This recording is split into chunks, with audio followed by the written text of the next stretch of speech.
You ever wonder what it must be like to spend even a day inside of the mind of Mr. Means? Think about where Mr. Means mentally must be every morning he wakes up.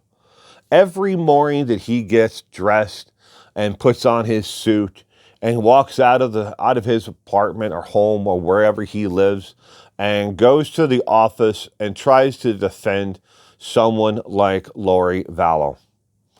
Well, the state of Idaho finally the other day issued a response to all of the motions that this crazy man has filed to this point.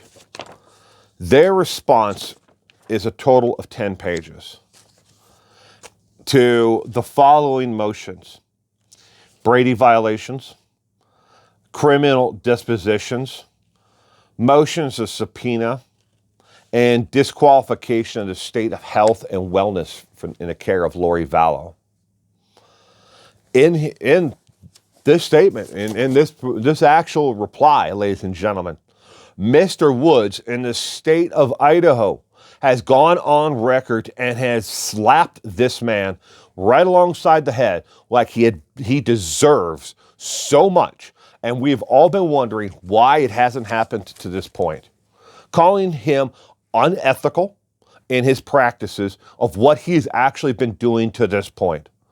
Over the top, and saying that in direct wording that he should be imposed, which means be removed from the case of defense of Lori Vallows for what he has actually done to this point.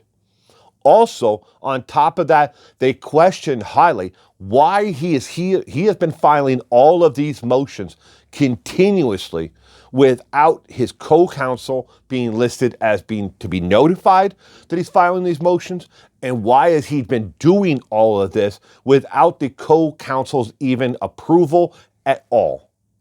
Yes.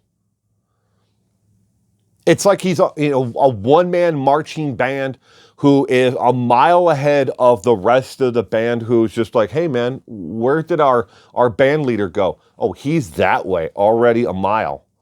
But the parade starts right here where we are. We don't know why he took off, but he did.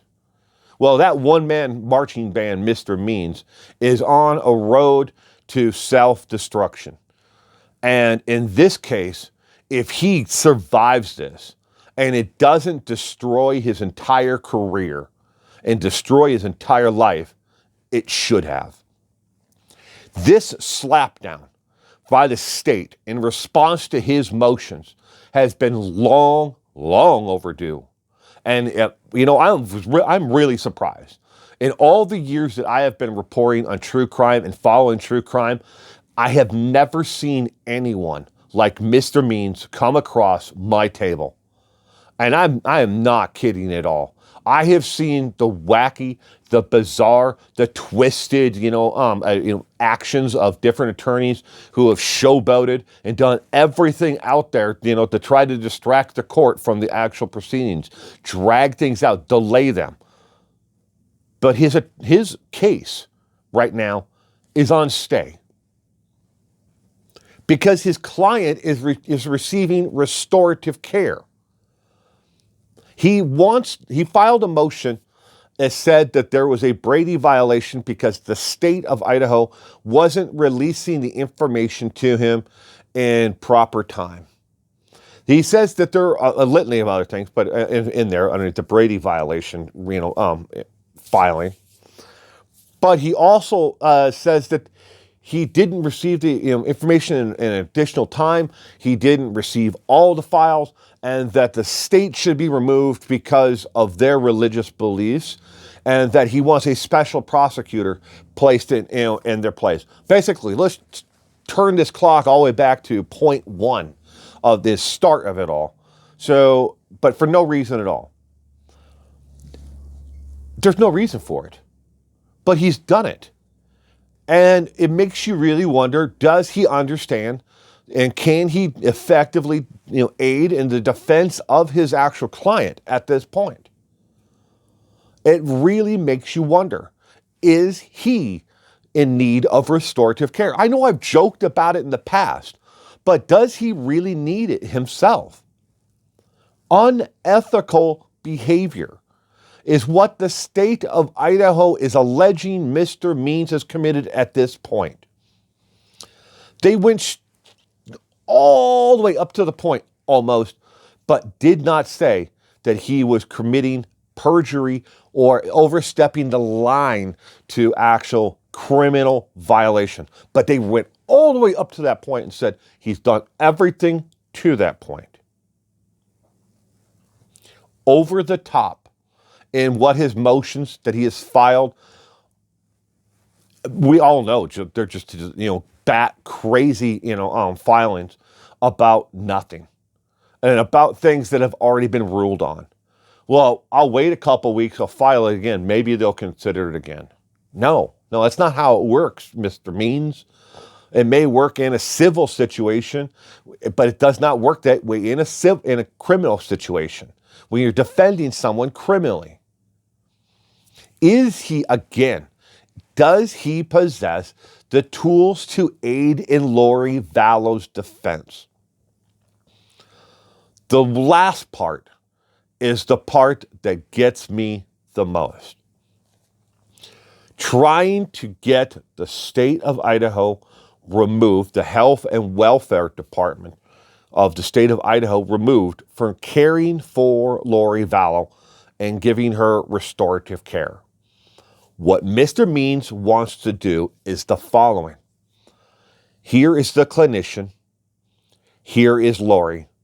He wants to insert himself right here in the middle between the patient and the doctor. He wants the doctor to go through everything that he's going to do to give Lori restorative care. He wants everything to go through Mr. Means first. He approves it. Then he'll allow the doctor to do that before he does anything from here on out. Again, in all the years that I have been covering true crime and I have been reporting on crime in general, I have never, ever seen an attorney who has gone to such great lengths to insert themselves in the medical care of their patient like I have in this case. Mind-blowing, to say the least. Where will it ever end, Mr. Means? Do you even know what you're doing at this point? The world really wants to know, Mr. Means. Do you have a clue on how to effectively aid in the defense of your client?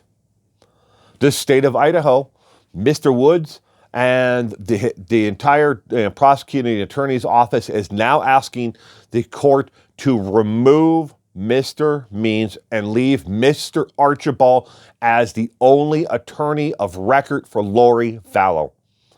When they hear this, they're going to ask Mr. Means directly, because you know what? They've been extraordinarily, patient with him to this point. But he's pushed it all the way up again, right up to the line where if you just one more thing, he was about to tip the entire thing over. They've been patient with him. But when they finally do decide to have the hearing to hear this, Mr. Means is going to have to answer to, does he even possess the ability to aid in the defense of Lori Vallow? Does he have should he be removed from the case altogether and leave Mr. Archibald as his sole attorney of record at this point, who is more than effective and has the knowledge to actually defend Lori Vallow? Or are we going to see just in a complete circus go forward from here and Mr. Archibald just kind of fade off into the background? Again, all of these motions have not been approved by Mr. Archibald. They haven't been sent to Mr. Archibald. His office didn't sign off on any of these motions. And Mr. Archibald, again, for the last time, never knew of any of these motions before Mr. Means filed them. Why would you not tell your co-counsel about what you're doing? Even if it's legitimately needed. Or you think it's a long shot, it's a Hail Mary pass, maybe the court will actually follow along and find you in your favor. Why would you not tell the defense, your co-defendant, defense, counsel? And again, why did the court, at this point, since we're asking questions like this, why didn't the court remove Mr. Means in the beginning? You can find the clip online of Mr. Means saying that he has been the attorney for Chad Daybell, and he has been the attorney for Lori Vallows. He doesn't believe there's a conflict of interest, but there is, because they're both co-defendants in this case. And then later on, in a closed conference Zoom meeting that was released online, through the court system, Mr. Means, and when directly asked if he's been, if he's done any work for Chad Daybell or anybody else in this case, he said no. In one instance on one Zoom, he said, yes, I have been the attorney for Chad Daybell in the past. Yes, I have been the attorney for Lori Vallows. But in the next one, no, I've never been the attorney for either one of these two before, and there's no conflict of interest. Why is the state even allowed it at this point? Why are we still following this circus? Because we want to watch this runaway train chugging on down the tracks with no brakes. We want to see what's going to happen next, and it's going to get juicy.